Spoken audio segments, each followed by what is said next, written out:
Hey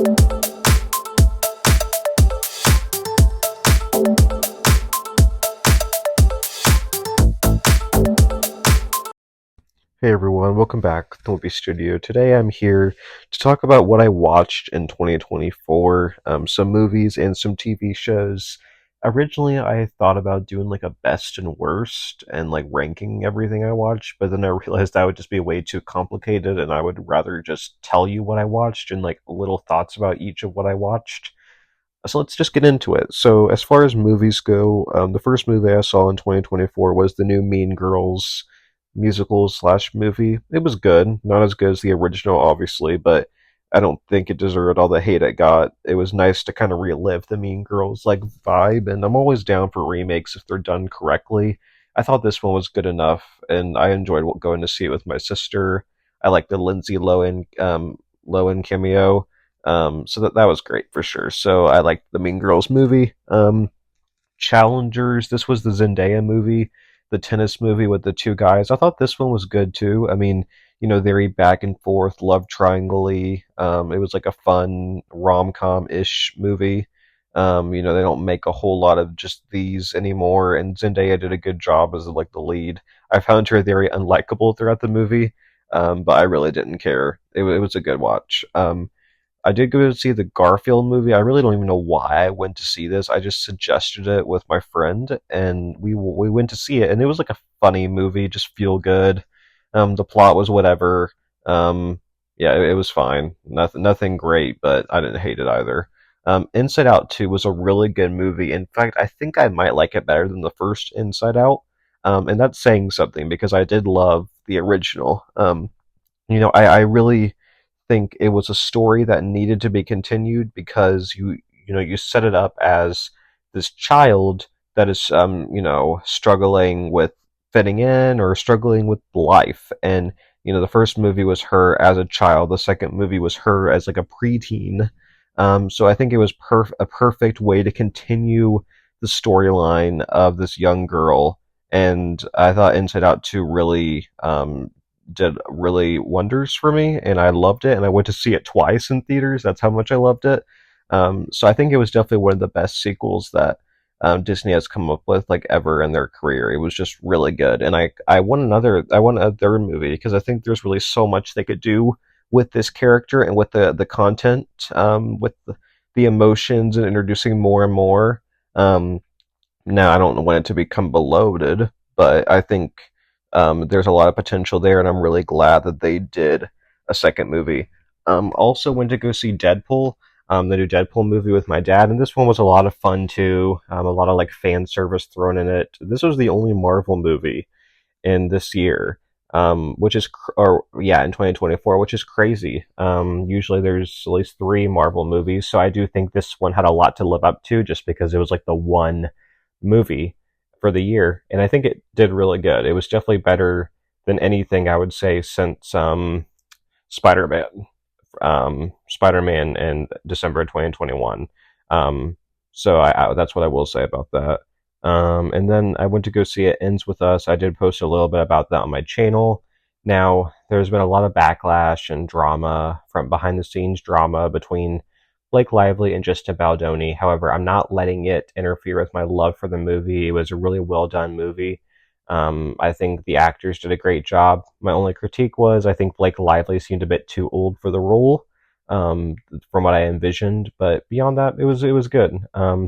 It's a bummer that the behind the scenes drama is clouding the movie itself for some people, and that's a bummer because I really do think it's such a good movie, and it doesn't deserve to be looked at in a negative light just because of the drama behind the scenes. So, but yeah, great movie, great message, all of that.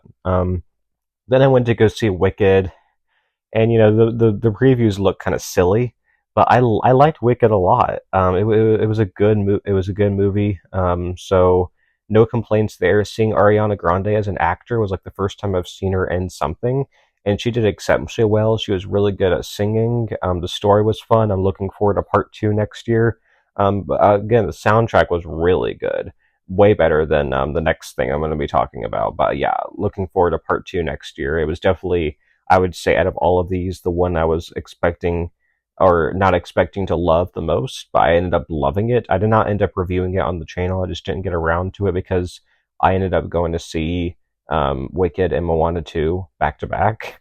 So I only found time to review one, and that was Moana 2. And I think maybe hated it a bit too much in my review. I do kind of regret that, but it just wasn't a great sequel to me. Like if you put Inside Out and Inside Out 2 next to each other, I would say they're pretty even. But Moana 1 would be at the top of the seesaw. Moana 2 would be the bottom. I'm sorry. And that might be just a bit harsh. And I mean, it wasn't a terrible movie. There was nostalgia thrown in there. Seeing the plot twist of, spoiler, Moana turning into a demigod was definitely, to me, kind of saved the movie from being just a complete bore fest. But I just don't think the story was strong enough throughout, and the writing was good enough, and not enough Maui and Moana together, and not enough Maui in general was a disappointment. So I don't know. I don't think it should have happened. I think one was enough for the story, where I feel like Inside Out needed that second one to continue that, but I don't think Moana needed it. But that's just me. You can beg to differ.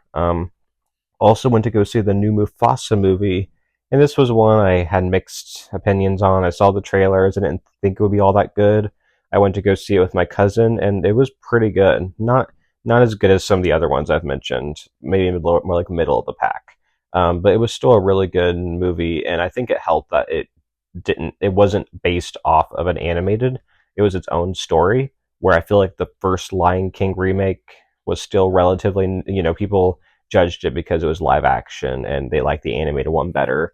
And I think this was exceptionally better than that one because you could tell they've improved on the cinematography and the live action elements to it. And again, it was a new story, and it was good, really good actually. So yeah, no complaints about that. I don't think it deserved all the hate it got. I think people just automatically decided to hate it because they're like, why do we need a Lion King prequel? And maybe we didn't, but I don't know. It almost seemed like they're setting up for more and more to the Lion King story.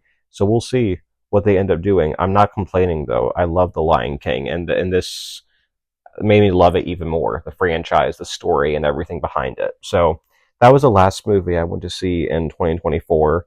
Out of all of these, I would say my favorite was probably Inside Out 2. Not expecting it to be my favorite, but it was just such a fun experience. Again, I watched it 2 times, so yeah, I loved Inside Out 2.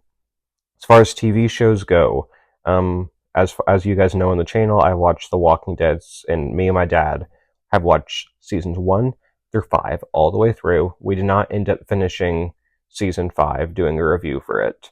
But it's such a great show. I love the characters. Tyrese, Beth, and Herschel are my top 3. RIP to all 3 of them.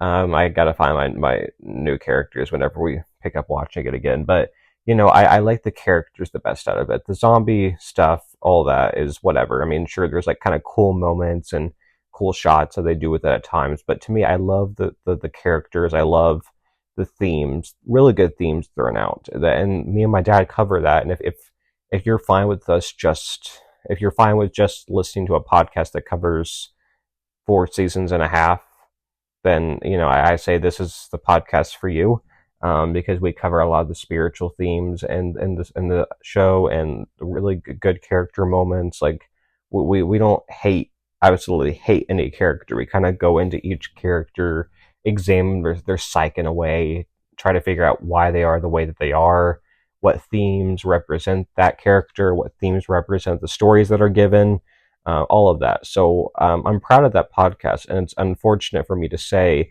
that we have discontinued it and that we have not watched The Walking Dead in like 2 months, and we'll eventually pick it back up.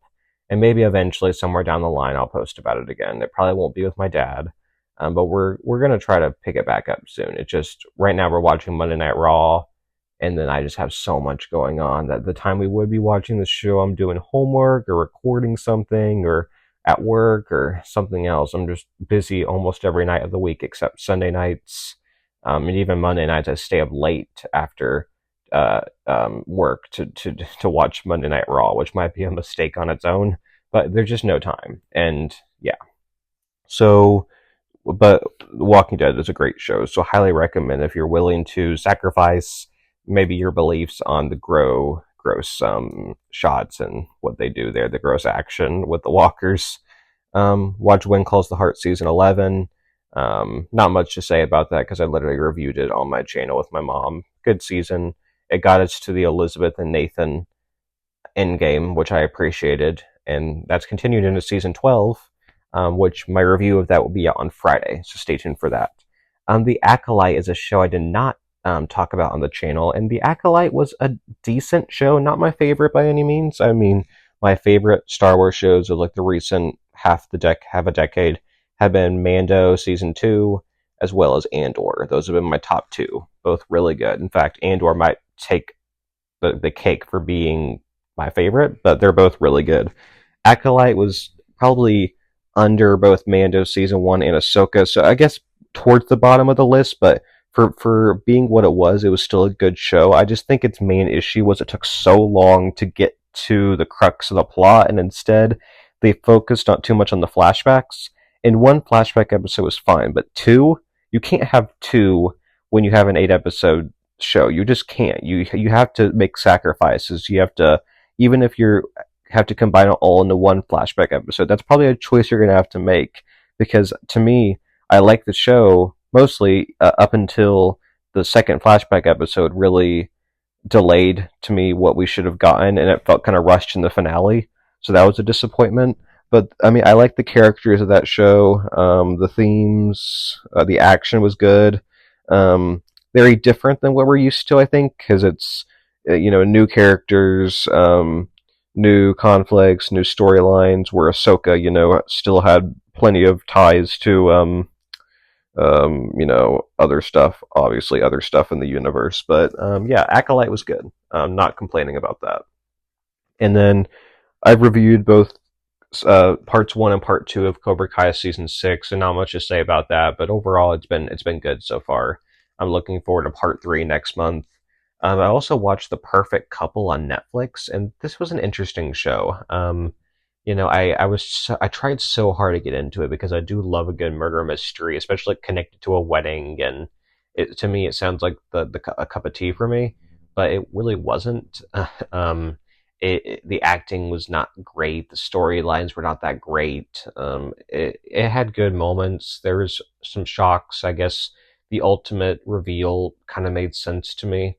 Um, it was okay. Not my favorite show by any means, but I wouldn't say if you're looking for something really good to watch it. But if you're fine for just like a mediocre murder mystery, romance, family drama, manipulation, all of that, then I say watch it. Why not? You'll have nothing to lose from it. Then watched Outer Banks season 4, and I said this. I reviewed it on my channel. I loved part 1, and then part 2 did not love. So that's all I'll say about that. Listen to my reviews if you want to. And then Heartland season 18 reviewed on my channel. Go listen to it if you want. Solid season. Not my favorite. I think I did like it more than most seasons, only because I like the overall plot and how all the main characters mostly were tied into the Heartland versus Price Beef plot, which made it more cohesive and less all over the place. In fact, my only issues were like the Katie and the Logan plots that were so disjointed from the else. But the overall main plot was one of the best in a long time on the show, so I'm not complaining about that. To me, it felt like the old days where Heartland seemed way more connected and less about every character going off on their own journey, where I feel like that's a struggle for a lot of shows. But yeah, so out of all the shows I watched on here, it's tough because when you combine so many seasons together, and when you have like Walking Dead, at least that portion of the show was like a decade ago, compared to shows that have come out in this year. So it's almost like I can't really include The Walking Dead in it, so I'm not going to, just to be fair. So I am going to say, overall, I would say I probably enjoyed Cobra Kai the most, and I might be about biased because I love Cobra Kai, but to me, I feel like it's been the best written of all of them. I mean, sure, it's had its issues, but I definitely just enjoyed watching Cobra Kai the most. And then probably When Calls the Heart, and then Acolyte at third is where I would put it in my rankings. So But yeah, the 2024 I would say was a bit of an odd year. I think 2025 is going to be what I would say the best year, or the best in a while, because we're getting Stranger Things, we're getting Wednesday. What else? More show. We're getting the Summer I Turn Pretty back. That's going to be great. We're getting My Life with the Walter Boys. We're getting Cobra Kai, Sweet Magnolias. It's going to be a great year in 2025. So I'm heavily looking forward to that. But comment down below, what did you watch in 2024? Do you agree with my views on it? What shared watches do we have in common? What are you looking forward to in 2025? All that jazz. So thanks everyone for listening, and I will see you soon. Bye everyone.